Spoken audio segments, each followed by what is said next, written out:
everybody. Welcome to Talking Fitchburg on this Thursday, June 9th, 2022. Let there be sunshine. That's what it's been like outside today, all day. Gorgeous out. It's a gorgeous morning provided by Jeremy Crosby, Fact TV. You've been told. It's beautiful out there. Hope you got outside.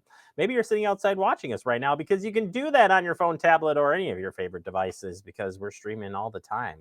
We'll talk more about that at the end of the show. On the show at the beginning of the show here, of course, we'll have your headlines. We'll check in with the police department, continue our community safety talk with the recent gun violence.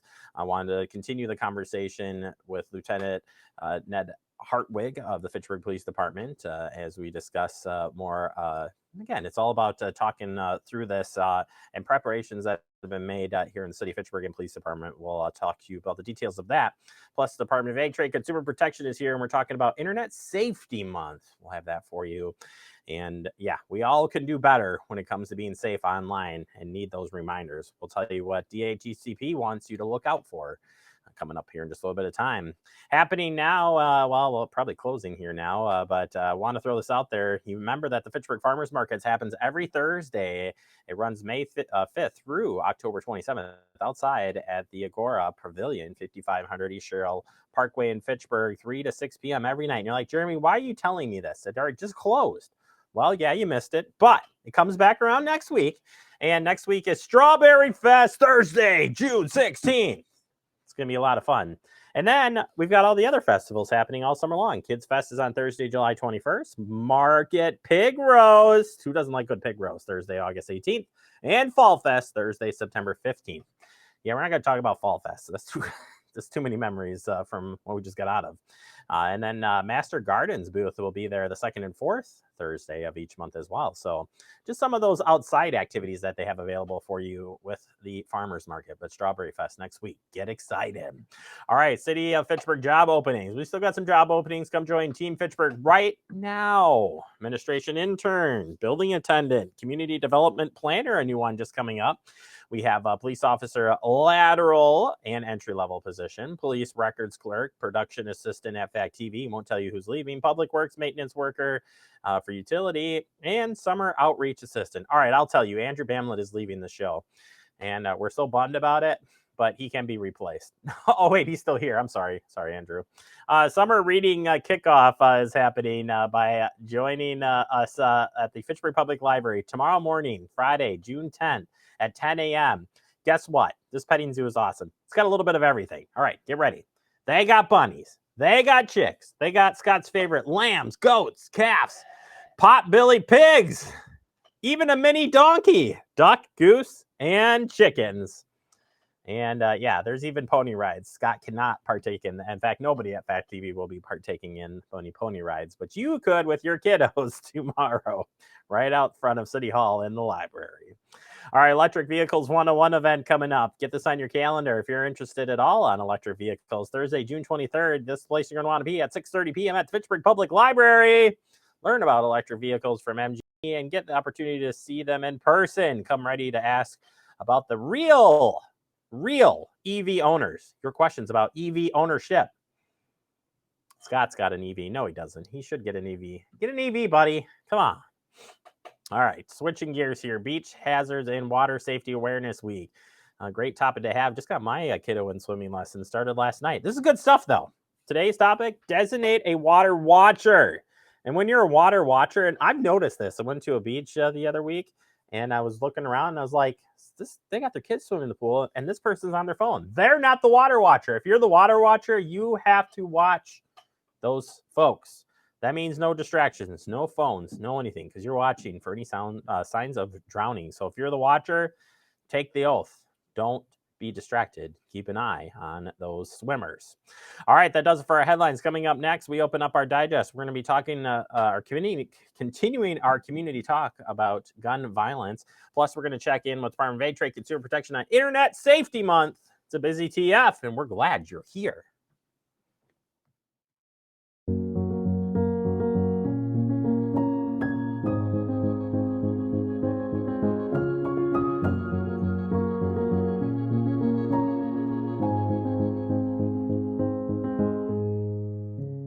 It takes all of us to slow the spread of the coronavirus, so follow guidance from authorities where you live and stay home unless absolutely necessary. Use a delivery service for essential items like food and medicine. If you must make essential trips, stay 6 feet apart from other people. Wear a cloth face covering and wash your hands for at least 20 seconds as often as possible. Visit coronavirus.gov for the latest information.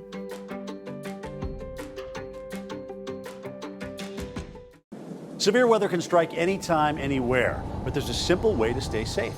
Hey, Jim Cantori here. I stay safe in dangerous weather by planning ahead. You can stay safe too with a few easy steps. Build an inexpensive kit with supplies for your family's needs. Write down important information like phone numbers and medications. Always talk with your family and remember any pets in your planning. Be ready, be safe. Start your plan today at ready.gov/plan. Hello, everybody. My name is Jeremy Crosby. I'm with Fact TV, joined with the Fitchburg Police Department Lieutenant Hartwig. And today we're going to talk about the recent mass shooting that took place in Texas, but overall have overall discussion about some of the incidents that have taken place, but more importantly, the response that our community would take or could take in a different type of situation, some safety tips, and just overall discussion. Earlier, the police department did share some information to the community, and I'm sure Lieutenant Hartwig was part of this, sharing out kind of some general information about the police department's, I don't want to say stance, but Ned, your communication-wise during any type of situation, when something like this happens, a tragedy happens nationally, it's good to talk about it and learn from it. Discussions, talking points, helping us kind of go through this. So today, Ned, we're just going to kind of talk in general on a couple different areas related, but set us up here on the police department, the statement that you had shared, and kind of where you guys are at when you hear something about this type of tragedy. So, like the rest of the country, when shocking news, and unfortunately it's become less shocking because it's become so regular over the last several years and really even longer than that, but a shooting at an elementary school is certainly it's unfathomable, and it really impacts everybody in a number of different ways, but as a police department, as parents, as spouses of people that work in schools, and really as someone that may respond to an incident like that, it really impacts us, and realizing also that it impacts our community and those that we serve. We wanted to share a little bit of insight in that. We certainly are thinking about this incident and the impact that it's had, not only in Texas, but across the country and locally, and also give some measure of reassurance to the community that we are thinking about this and aware that this incident could happen anywhere. And sometimes in these incidents, there are copycat incidents or there are increased threats following these tragedies. And so we just wanted to put out a message to indicate that we're aware, we're thinking about it, it is in our plans, and that we may be more visible around the schools. And also recognizing at the same time, though, that sometimes that increased presence around a school may be more anxiety inducing than reassuring. People react differently to seeing a police car, whether it's at a school parking lot or just on the road. And so we need to be aware of how people are reacting to our presence, but we want people to know that that presence is intended to provide at the most basic level some level of reassurance that we're out there and thinking about those that have to go to school every day, those parents that are dropping their children off at school every day. And clearly that's even more taxing than normal right now, right? Everyone's processing this incident in a different way from different points of view, but we're there with those people that are going to those schools every day. Some of our officers are dropping their children off at those schools that we're out there monitoring. And as I mentioned too, we also have loved ones that are working in those schools. So we wanted to put that message out there that that's at the front of our minds right now. Yeah, the Fitchburg Police Department has been, and I think part of the stuff we do with you with Talking Fitchburg and just in general and sharing information what's happening at the police department is so important to communicate the things that you've been working on. We have talked about different trainings and stuff that you do, but there's a lot of partnerships that you have with Fitchburg businesses, homeowners, apartment complexes, schools. This is bigger than just a mass incident, no matter if it's a bit wherever it is. You have the partnerships in the community, and talk about what those partnerships are, and no matter church, school, business, you name it. What are you doing out there to communicate, to help put understanding to this, and train the community, or provide training too to help the community in a situation like this? A lot of questions there, but partnership is so important. Yeah, so the after we kind of think about the reactions that everyone has to this incident and process their own feelings, I think it's really natural to start thinking about, what does this incident look like here? How is our police department going to respond? How do our first responder agencies, if something happens at my child's school, if something happens at my workplace? And I think we all obviously are thinking about school shootings right now, and that's a very common topic in the news, and those are often the most energizing events as it relates to the momentum around the country in responding to these.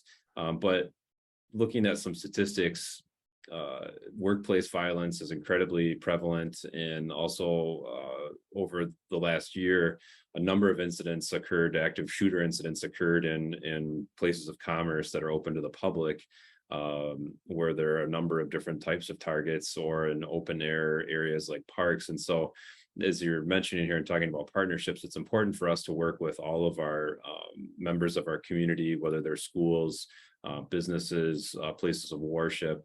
And over the last several years, we've been fortunate enough to be able to send a number of our personnel to trainings that are put on by various organizations, including the FBI, to respond to these incidents and to train members of the community in these incidents. And they have different acronyms, they have different models, but they are really out there to and set up to get people to think about that plan ahead of time.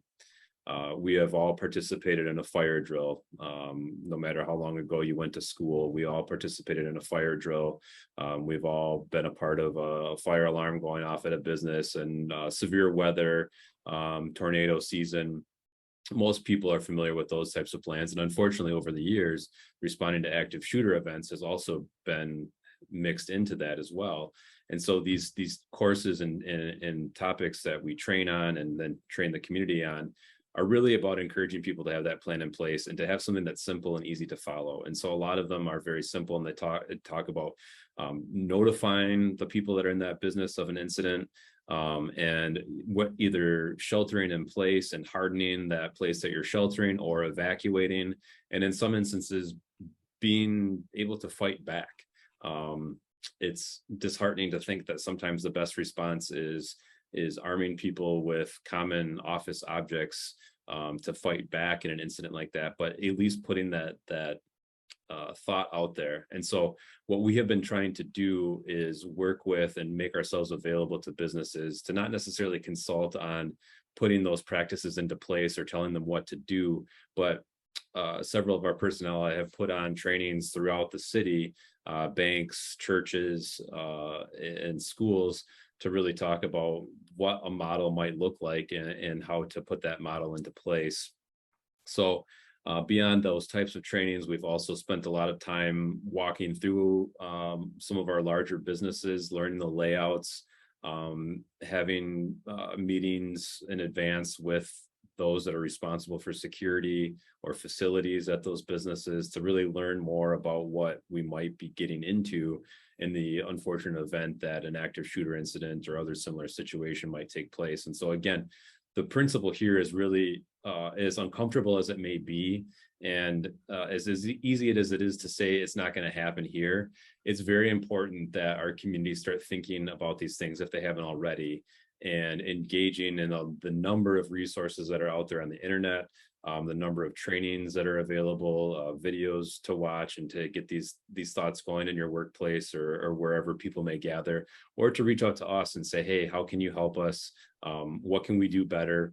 And I think that's another principle of looking at this incident in Texas and incidents that have happened recently, the one in Buffalo as well, where we're not critiquing things necessarily, but what can be improved, what has changed.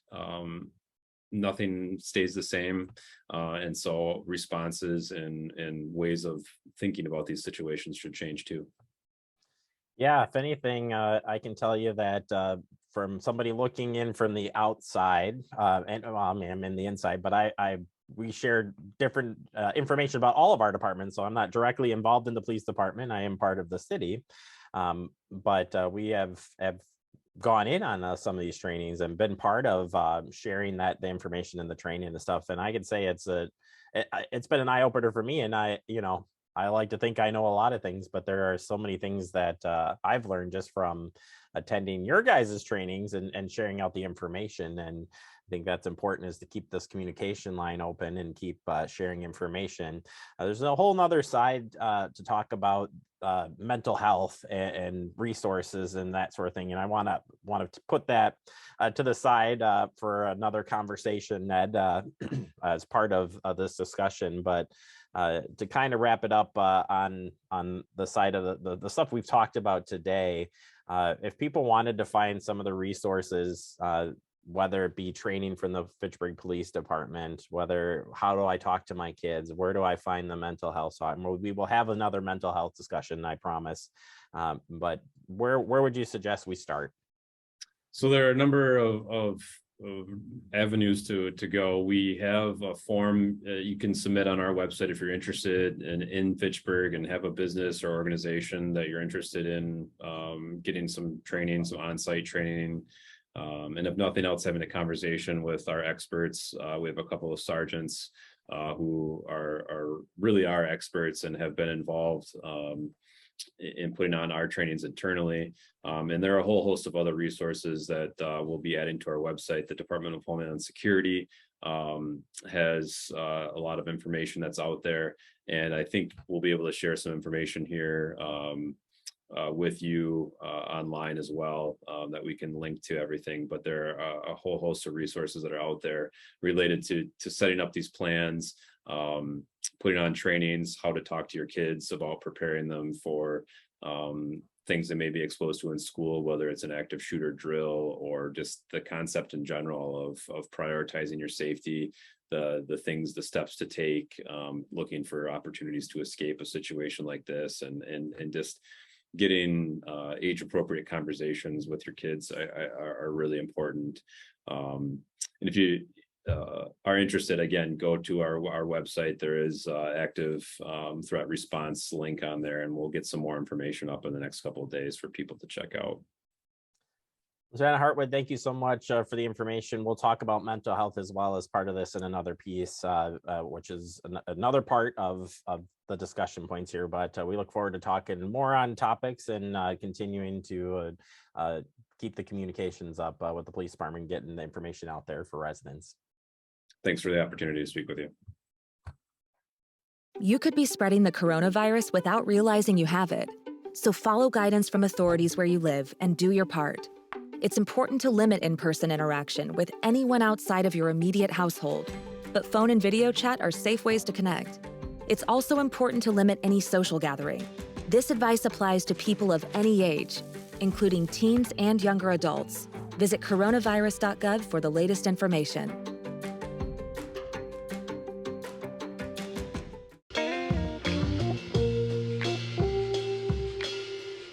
After you joined our family, it was like, I really do feel complete now.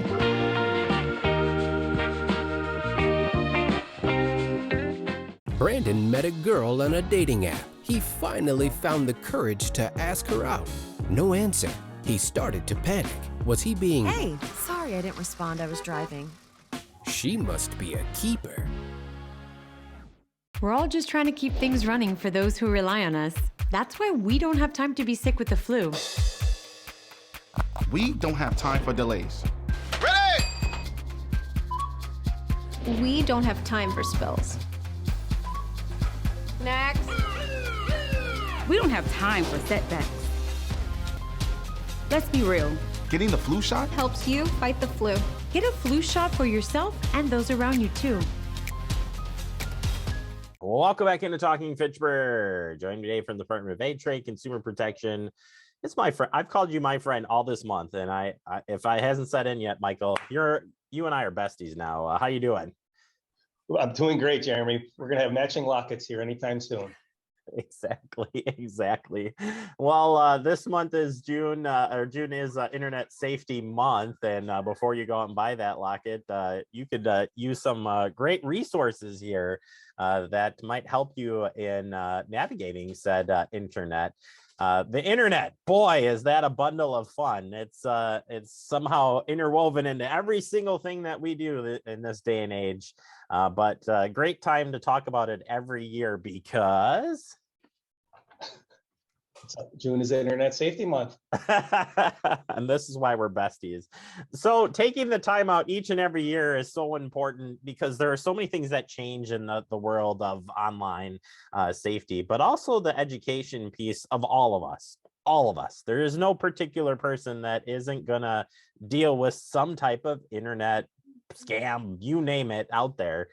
So we got to stay refreshed on this stuff. You're absolutely correct. The internet doesn't discriminate. It's really just tailors to who the user is that's going in and using it. And internet is a basic staple part of life.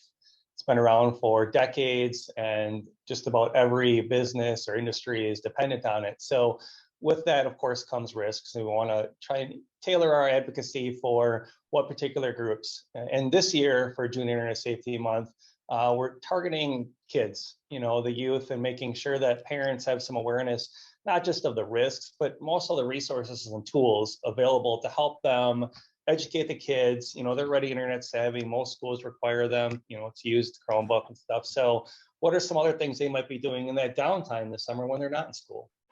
Well, it's funny you say that because my daughter came home from kindergarten going to first grade, and first thing she said, "Mom, I want a Chromebook." We're like, "Wait, what? You're a kindergartner? What are you talking about?" But they're younger and younger. They know the technology because it's there, it's accessible, and they're using it. So let's talk about some of the things that as a parent and on our own front we can learn more about. First one's restrict access to age-appropriate content by using parental controls. Yeah, obviously the Chromebooks are going to be heavily firewalled and have those protections in place for, school, but just about every household is going to have either a personal computer or they're going to have a phone, depending on age of the child. Phones are not necessarily become a luxury, but almost a necessity if kids are going to want to go and do things, but more important, that they want to communicate with their friends, so it's a delicate balance for parents having to decide, what age is appropriate for the child to have a telephone or the cell phone, but also still interact and maintain that social connection. So, but with that, a lot of those devices, there's a lot of great opportunities to put parental controls in that restricts whether web content, cell content, which pages they go to, in-app purchases, protection from, the pop-ups, all that stuff. And so I would encourage parents to really just take a few minutes. It's very intuitive, very easy to do, and put some of those guardrails in place. Yeah, definitely. You got to do it. And you don't, you can think your child's not going to do something, but they can just easily walk into something that they don't even know exists. So part of the problem there, certainly. Next one is just talking to your kids about what they're doing online. Seems really simple, but maybe it doesn't happen all the time.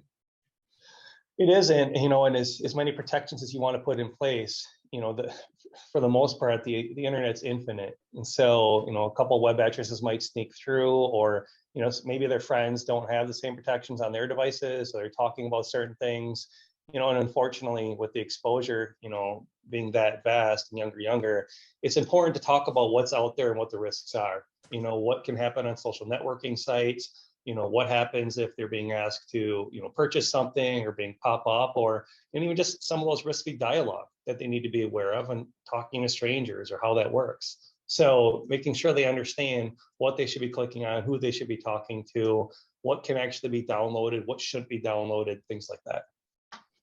Next one tip from you guys, and I think this is an interesting one, and it could be done in so many different ways. But talking about established rules for downloading, because downloading leads to malware, can lead to things. And again, how do you teach a kid that they're downloading their favorite game, but they don't know what they're getting with that? Yeah, this one's so tied with so many apps out there. Usually they'll be offered as free, and then they'll maybe make their money through the in-app purchases or promoter pushing it. But you can't tell the difference between a legitimate, good intentioned app versus a criminal out there putting one on and saying, hey, we want to get you through a click here or a click there. And so my recommendation is, just kind of prevent as much as you can any downloading. And if you put that lock on there, and if they want to download something, the parents got to take a quick look at it and approve it. Privacy is the next one, and I think it's so important, no matter what it is for kids, and I think definitely a hot button topic as well. But talking privacy is got to be a big priority, especially as the kids get older and are doing that interacting, whether it's on social media, game, whatever. We're in the world of sharing, but we can't share everything. Yeah, I hate to say that you have to have those scary stories, but sometimes that's the best deterrent in these situations. It helps to show the kids what can be done with the information and why it's so important to keep that private, because it's not just going to be them that's impacted if their identity is stolen. It has a whole family impact, and that ties to also the social media of talking about what you're doing or who you're with or what your parents have been doing, and that constant dialogue and an update of the family. It's important to tell kids what can be done with that information and how it can be misused to help drive home why that safety factor is so paramount. All right, and finally, there are some resources that are out there that can help make learning fun, but definitely just help reiterate the kind of some of the talking points you had today, and really keep practicing it year round. Yeah, there's two great resources, and these are kind of tailored towards that elementary, kind of middle school. Once they get into like the 8th grade, high school, they're going to have been inundated with internet and things like that for years, and so hopefully a lot of that foundation has been driven home. But there's two good courses. The first, the FBI has a free computer program, literacy program called Safe Online Surfing, or SOS. And if you just go to sos.fbi.gov, you can go there, and it's kind of a program that helps them understand what cybersecurity is, downloading apps, friend requests, privacy violations, some of those red flags to look for, but in a very intuitive format. So it's not going to look like, hey, I'm not going to school, it's summer. It's more kid friendly. And then the other one is our own Wisconsin Department of Justice has a program called Interact. And those are kind of some safety training modules that they partnered with our Department of Public Instruction to kind of tailor to what is a child going to be interested in, how they're going to be receptive to that content, and then how they can have those discussions safely at home. And you All right, Mike. Whoops, sorry. And you can just go to our Wisconsin Department of Justice website, which is doj.state.wi.us, and you'll see a link right there on the front page for it. I bet you people can find these resources just a click away at somebody's website or social media accounts. And if you want to make it easy and go to the one-stop shop, you can visit us at DATCAP at datcp.wi.gov. And note that it's safe, that's safe internet usage at DATCP's site, right? We are a library of safe information. All right, Michael, thank you so much for your time. Great help all of this month. We appreciate it. Look forward to having you back on the show real soon. Thanks, Jeremy. Great talking to you again. You betcha. Internet safety, it's for everybody, but the kiddos want to keep them protected. Start the conversation today. Take a quick break. More to come. You're watching TF. See on page 4 that the projections need to be flood next Thursday. Seriously? Thursday? Can't do that. This is really inconvenient. I have yoga that day. I have no time for this. So. I can't do Thursday, but I can do Friday. Disasters don't plan ahead. You can. Talk to your loved ones about how you're going to be ready in an emergency. Don't wait. Communicate.